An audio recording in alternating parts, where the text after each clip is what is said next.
We're going to Nicaragua. I've been selected as one of 5 youth to go. I was selected for the Change Your World tour to go to Nicaragua for 2 weeks. I was like, you know what, I have a good shot at this, I'm gonna apply for it, and here I am, taking a trip to Nicaragua. It's pretty insane. The only way that I'll be able to get a real sense of how people are living in Nicaragua is by interacting and speaking to the local people, and especially the children. We spent the night at the hostel and like all of us just clicked. Everything just meshed from there, so lots of chemistry in this group. It's going to be a trip focusing on social justice, and we're going to learn about international development. I've never left Canada, so this is my first trip out. I'm just really excited to challenge myself. I'm extremely excited. I can't wait. I think it's going to be an amazing opportunity.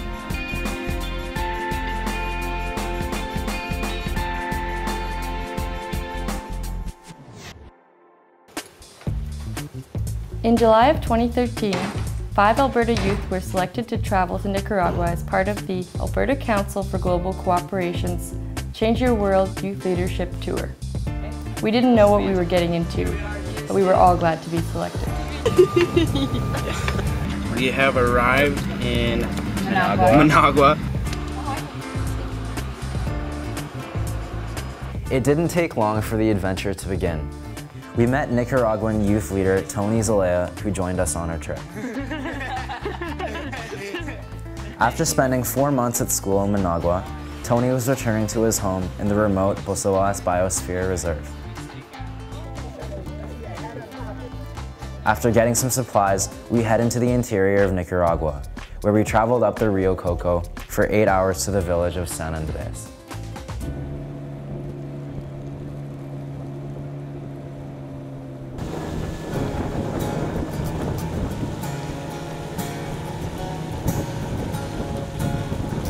People that I'm with, like even a couple days ago, we weren't talking much to each other, but now there's like a really great sense of community and a great sense of family.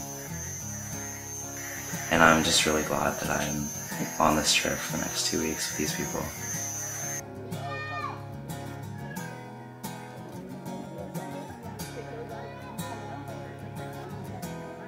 In the small village of San Andreas, we were hosted by representatives of Change for Children, an Alberta organization that partners with local communities in development projects.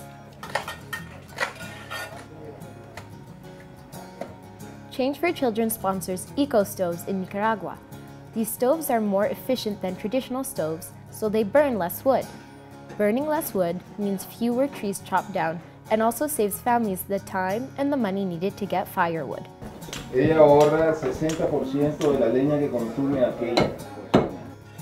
Also, these stoves have chimneys, so the smoke goes out of the house, improving the family's health. The smoke got into the house while they were cooking, and especially with the kids because they were always with the women, and it got into their lungs, and it was really bad for them, and the effects of that smoke was worse than for someone who is a smoker.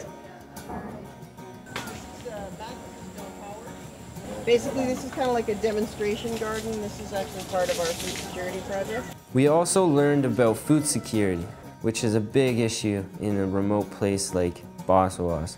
The climate is changing and weather patterns are less predictable for farmers in this region. Change for Children works with local farmers to figure out what new food plants can grow best in the changing conditions. Bueno, el clima de nosotros para acá en nuestra zona donde estamos, el clima de lluvias se ha aumentado bastantísimo, muy bastante la lluvia. Porque al arrancar la lluvia en junio, todo este julio, puras lluvias y muy poco nos deja salir a trabajar al monte a nosotros. Si hay solo de lluvias, vamos seguros también a la pérdida.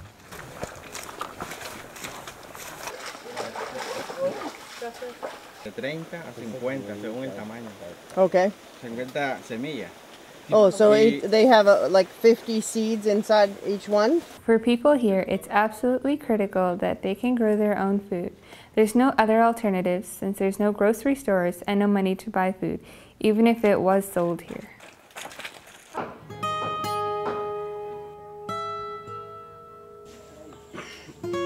In San Andreas, we were introduced to several families. It's not an easy life for people in this remote region. Some of the children we met showed signs of malnutrition and parasites. The difference between how most of us live in Alberta and how people of San Andreas struggle had an effect on all of us. We went and we got water this morning, which was amazing. It's really treacherous, and they do this about 24 times a day. They go and get water, so they're like extremely strong, and it's really hard. Like I was going down, and I didn't take a water bucket. Matthew and Stephen did, but it's hard without the water bucket. So with a full water bucket, I can only imagine how hard it would be.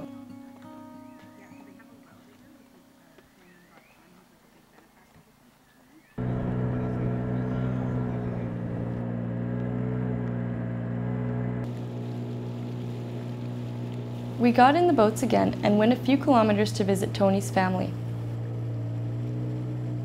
A Mosquito Indian and youth leader, Tony's insights into life in Bosawás, especially as a young person, were really valuable.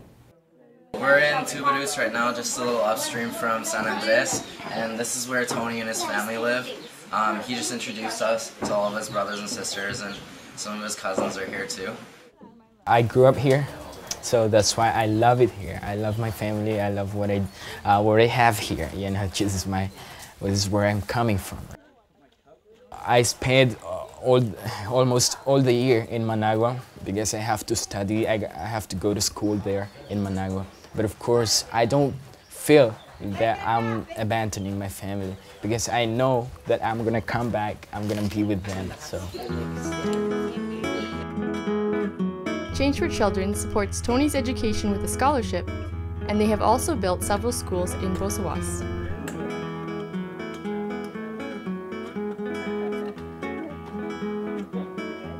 This experience, I'm actually loving it because I've been tuning into my journal writing, and as I started, it was like gibberish and really not on task, and didn't really know much about what I was writing, and it's kind of confusing. And now I'm writing my journals pretty good, and I'm enjoying it. I actually love writing in my journal.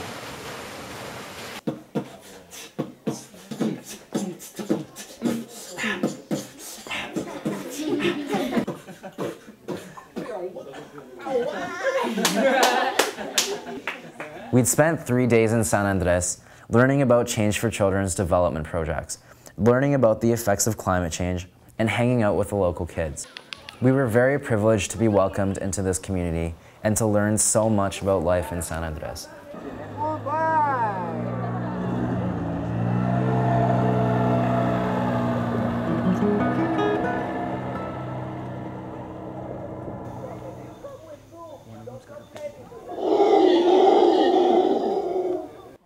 The next day we arrived in Silver Negra, an eco-lodge and organic coffee farm that focuses on environmental and social sustainability.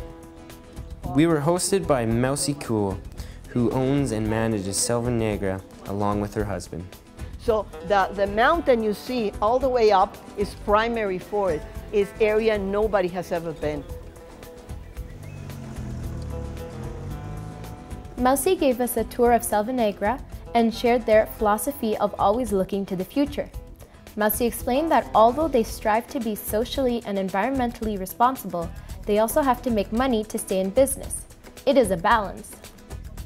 We have here working 4 families, 3 generations, and we're 29 families that are working 2 generations.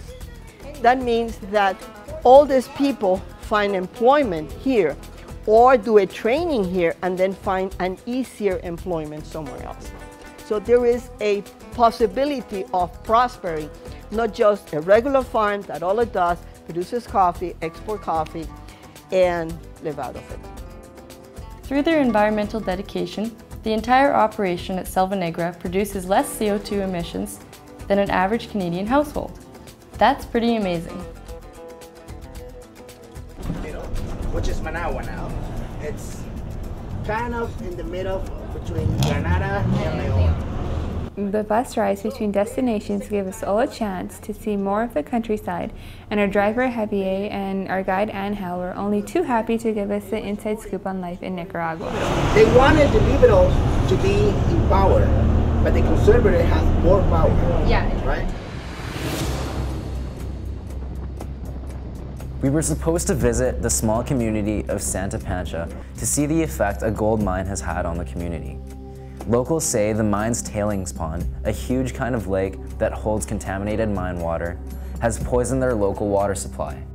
But our host told us that it wouldn't be safe to visit, since a prior protest in Santa Pancha was put down by the police using tear gas and rubber bullets. Realmente, en sacando su objetivo ellos, no le importa que la comunidad o el pueblo en sí mismo, el pueblo de la mina de Limón, ya ha sido dañado en la estructura, en tantas cosas, ¿me entiendes? El agua. La empresa no se responsabiliza nada.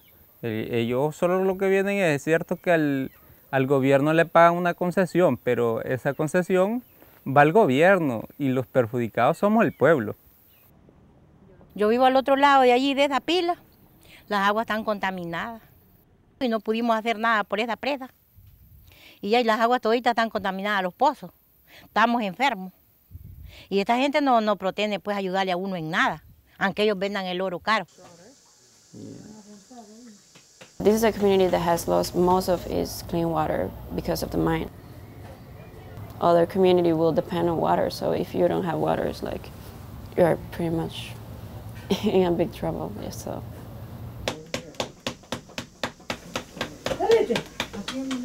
Clean water is a major problem for Nicaraguans. We went to the community of El Bosque to see some more of Change for Children's work. They support an amazing water project where local communities take responsibility for organizing their own wells. This one was being inaugurated today.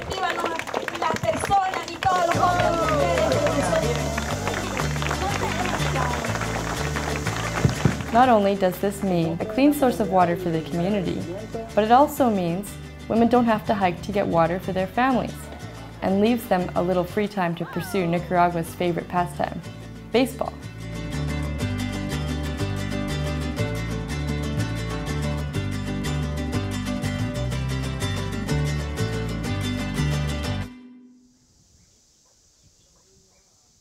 We're here in a community just outside of Leon, and we're here meeting the women's co-op that's happening in cooperation with Oxfam. And this is basically a women's association that focuses on agriculture and especially on advocating for women's rights and making sure that they have a voice in this community and a voice in their home. Oxfam Canada promotes gender equality in Nicaragua. The young women we visited run programs with local children and youth to promote healthier and more equal relationships between men and women. The women's group also has a nursery and small farm to help them grow more food, which can either be used by the women or sold at the market. We've been seeing and experiencing a lot with Oxfam Canada and Change for Children. From remote Indigenous communities and their challenges, how climate change affects farmers, problems with mining development, and gender equality projects.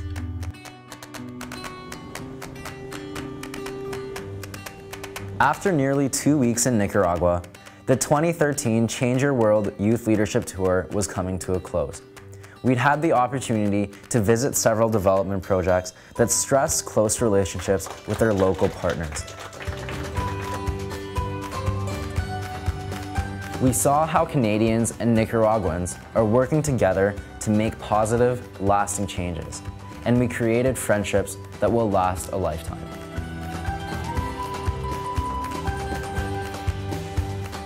It was life-changing, I would say. I feel more connected, I think, to the rest of the world.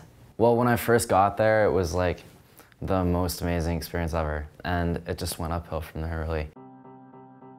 And there was a lot of opportunity to learn there, and there was so many people willing to share their knowledge with us. A lot of it's gotten me thinking lots about what I want to do in my future. Overall, we found out that Nicaragua is having some pretty tough issues. To see a whole new world and to experience a whole new culture and to learn about climate justice and social justice and climate change and how other people are impacted by what we're doing daily, and just to learn about the lives of so many other people. It's really inspirational. It's really changed how I view the world. When I applied to this trip, really, I didn't realize how life-changing it would be. Going away for 2 weeks of my life, it didn't seem as significant as it does to me now, because I don't think that I'm the same person that I was at the beginning of the summer. Someone who is applying for this tour needs to understand that it's not a vacation. You're gonna be working and you're going to be learning a lot. And it's not something that you should take lightly when applying for this, because you are going to meet people who are gonna change your life.